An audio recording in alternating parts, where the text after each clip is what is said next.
નમસ્કાર મિત્રો દેશ અને દુનિયાના સુપરફાસ્ટ સમાચારમાં તમારું સ્વાગત છે. ઇમરજન્સી, ઘરની બહાર ન જવા માટે સૂચના. અમેરિકામાં ભારે હિમવર્ષા અને બર્ફીલા તોફાનના કારણે જનજીવન અસ્તવ્યસ્ત બની ગયું છે. સ્થિતિની ગંભીરતા જોઈને ન્યુયોર્ક અને ન્યૂ જર્સીમાં વિધર ઇમરજન્સી જાહેર કરવામાં આવી છે.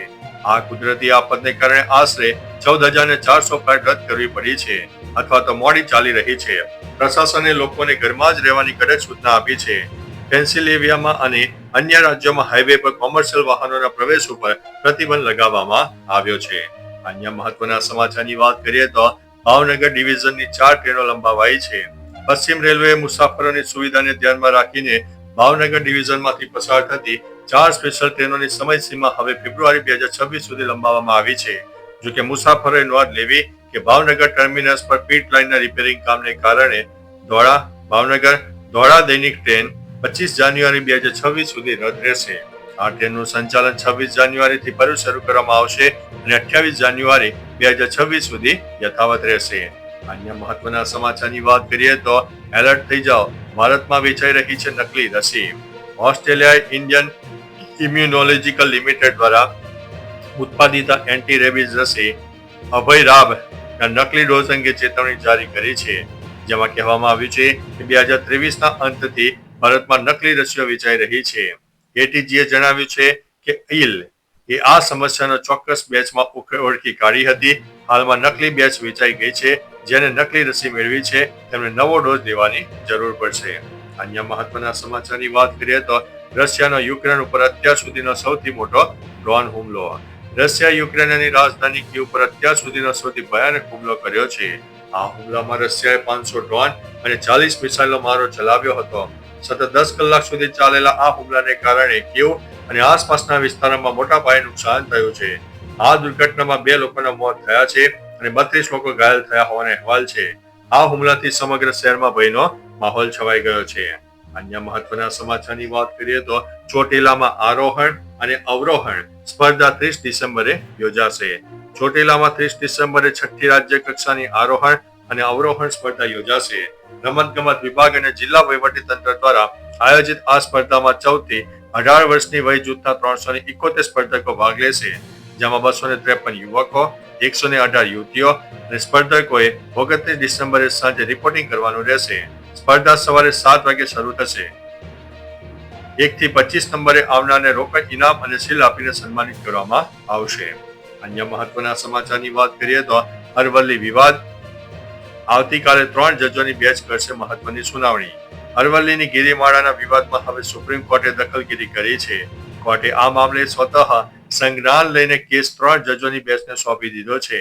આ મહત્વપૂર્ણ કેસની સુનાવણી જસ્ટિસ સૂર્યકાંતની બેન્ચ દ્વારા કરવામાં આવશે. કોર્ટે સ્પષ્ટ આદેશ આપ્યો છે કે જ્યાં સુધી યોગ્ય પર્યાવરણીય પ્લાન તૈયાર ન થાય ત્યાં સુધી ખાણકામ માટે નવી લીઝ આપવાનો પ્રતિબંધ યથાવત રહેશે. પર્યાવરણની જાળવણી માટે કોર્ટે આ વલણ અપનાવ્યું છે. અન્ય મહત્વના સમાચારની વાત કરીએ તો પાન કાર્ડ, રેશન કાર્ડ અને એલપીજીના નવા નિયમોમાં ફેરફાર. 1 જાન્યુઆરી 2026 થી નાણાકીય નિયમોમાં મહત્વના ફેરફારો થશે. જો પાન અને આધાર સાથે લિંક અને રેશન કાર્ડનું ઈ-કેવાયસી નહીં કરાવ્યું હોય તો સુવિધાઓ બંધ થઈ શકે છે.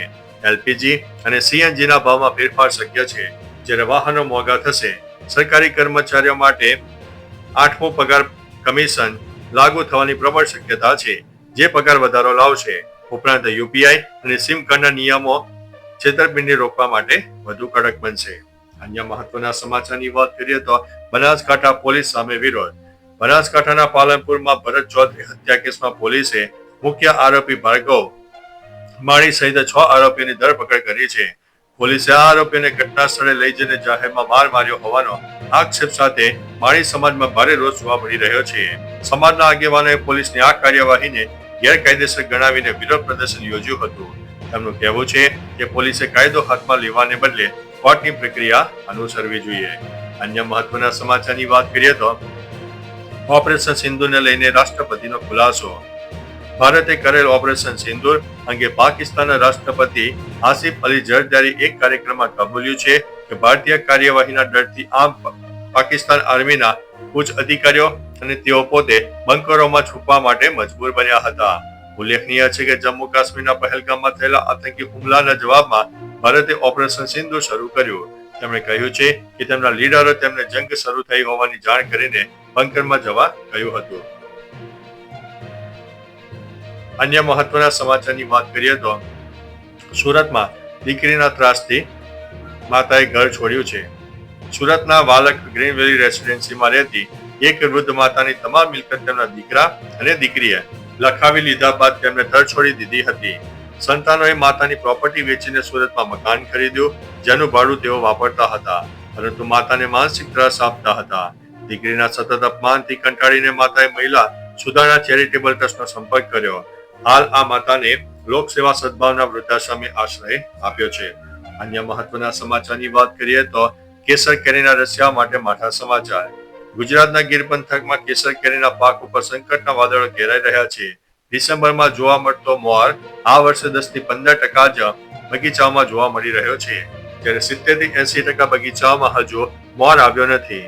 બદલાતા વાતાવરણ અને કમોસમી વરસાદથી 15 થી 16,000 હેક્ટર કેરીના બગીચામાં નુકસાનની ભીતિ છે. કૃષિ વૈજ્ઞાનિકોના મતે જીવાત અને ઈયળના ઉપદ્રવને કારણે કેરીનું ઉત્પાદન થોડું મોડું થઈ શકે એવી સંભાવના છે અને ભાવ વધારો વધુ થવાની શક્યતા છે. અન્ય મહત્વના સમાચારની વાત કરીએ તો અંકલેશ્વરની પાનોલી જીઆઈડીસીમાં ભીષણ આગ. ભરૂચ જિલ્લાના અંકલેશ્વર નજીક આવેલી પાનોલી જીઆઈડીસીમાં એક મોટી દુર્ઘટના બની છે. અહીં સ્થિત સલ્ફર મિલ કંપનીમાં અચાનક ભીષણ આગ ફાટી નીકળતા અફરાતફરીનો માહોલ સર્જાયો હતો. આગ એટલી વિકરાળ હતી કે દૂર દૂર સુધી કાળા ધુમાડાના ગોટે ગોટા જોવા મળી રહ્યા છે. ઘટનાની જાણ થતાં જ ફાયર વિભાગની ટીમો તાત્કાલિક ઘટના સ્થળે જવા રવાના થઈ ગઈ હતી. અન્ય મહત્વના સમાચારની વાત કરીએ તો નવા વર્ષે ખેડૂતોને મળી શકે છે મોટી ભેટ. વર્ષ 2026ના બજેટમાં ખેડૂતો માટે મોટી જાહેરાત થવાની સંભાવના છે. કેન્દ્ર સરકારના પ્રધાનમંત્રી કિસાન સન્માન નિધિ યોજના હેઠળ મળતી વાર્ષિક આવક 6,000ની રકમમાં વધારો થઈ શકે છે. ખેતીના વધતા ખર્ચ અને મોંઘવારીને ધ્યાનમાં રાખીને આ નિર્ણય લેવામાં આવે તેવી શક્યતા છે. અગાઉ પણ સરકારે આ યોજનાનું બજેટ 60,000 કરોડથી વધારીને 63,500 કરોડ કર્યું છે. હવે 1 ફેબ્રુઆરી 2026 રજૂ થનારા બજેટ પર સૌની નજર ટકેલી છે. અન્ય મહત્વના સમાચારની વાત કરીએ તો વોટ્સએપ ઉપર મેળવો આવકનો દાખલો. ગુજરાત સરકારે નવી સેવા શરૂ કરી છે. હવે જનતા 9545756767 વોટ્સએપ નંબર પર માત્ર હેલો લખીને આવકનો દાખલો અને જાતિનું પ્રમાણપત્ર સીધા મોબાઈલ પર મેળવી શકે છે. સુશાસન દિવસ નિમિત્તે સીએમ ભૂપેન્દ્રભાઈ પટેલે આ સેવાનું લોકાર્પણ કર્યું હતું. આ ઈ સાયન્સ સર્ટિફિકેટ દરેક જગ્યાએ માન્ય ગણાશે. ભવિષ્યમાં આ નંબર પરથી હવામાનની આગાહી, સરકારી યોજનાની માહિતી અને આભા કાર્ડ ડાઉનલોડ કરવાની સુવિધા પણ મળશે. અન્ય મહત્વના સમાચારની વાત કરીએ તો લંડનમાં બનશે ખોડલધામ મંદિર. શ્રી ખોડલધામ ટ્રસ્ટ કાગવડ દ્વારા સુરત અને લંડનમાં પણ ભવ્ય મંદિર સંકુલના નિર્માણની જાહેરાત કરવામાં આવી છે. ચેરમેન નરેશ પટેલની અધ્યક્ષતામાં મળેલી બેઠકમાં અમદાવાદ અને સ્ટેચ્યુ ઓફ યુનિટી પાસે પણ નવા પ્રકલ્પોનું આયોજન કરાયું છે. હાલ પાટણના સંડેરમાં મંદિર અને રાજકોટમાં અત્યાધુનિક કેન્સર હોસ્પિટલનું કાર્ય પૂરજોશમાં ચાલી રહ્યું છે, જે ટૂંક સમયમાં સમાજને અર્પણ કરવામાં આવશે. તો ચાલો મિત્રો, ફરીથી દેશ અને દુનિયાના સુપરફાસ્ટ સમાચાર લઈને મળતા રહીશો. ત્યાં સુધી અમને રજા આપશો. નમસ્તે.